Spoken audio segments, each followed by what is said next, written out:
Hi everyone, welcome back to the channel. Today we are going to show you how to control who can send you private messages on the VK app. This is a very useful feature if you want to manage your privacy. First, open the VK app on your phone. Next, look at the bottom right and tap on the three-line menu. Then, at the top right corner, tap on the three dots to open more options. From the menu that appears, tap on Settings. Now, tap on Privacy to access your account's privacy controls.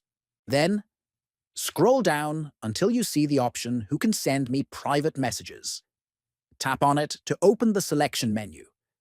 You will see several choices including All Users, Friends of Friends, All Friends, No One, and Certain Friends. Finally, choose the option that best suits your needs. Once you make your choice, the setting will update instantly and you can exit the menu. If you found this video helpful, make sure to subscribe to the channel, give it a like, and share it with your friends.